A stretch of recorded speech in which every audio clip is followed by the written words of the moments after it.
Orxan, mənə Qoç burcu sevgisindən danış. Sən çox həssas yerə toxundun. Bir qoç sevəndə bizə necə deyir? Düşüncəsində. Bax, düşün ki, bir qoçun həyatındasan. Səni səndən çox sahiblənəcək.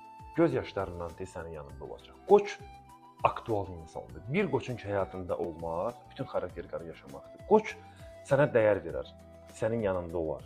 Sənin əlindən tutar, amma səni heç vaxt buraxmaz. Qoçun ən üstün xüsusiyyətlərindən biri bizə nədir? Duyğusu. Yalandan sevə bilmirlər də Qoç bürcündə olan insanlar. Qoçun qadınları sevgidə şizofrendir.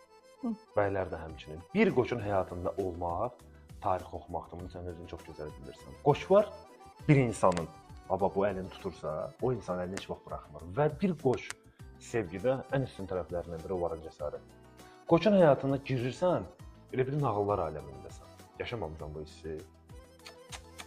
Qoçun sevgisini dadmaq hər qula nəsib olmalıdır, bunu yadda saxla.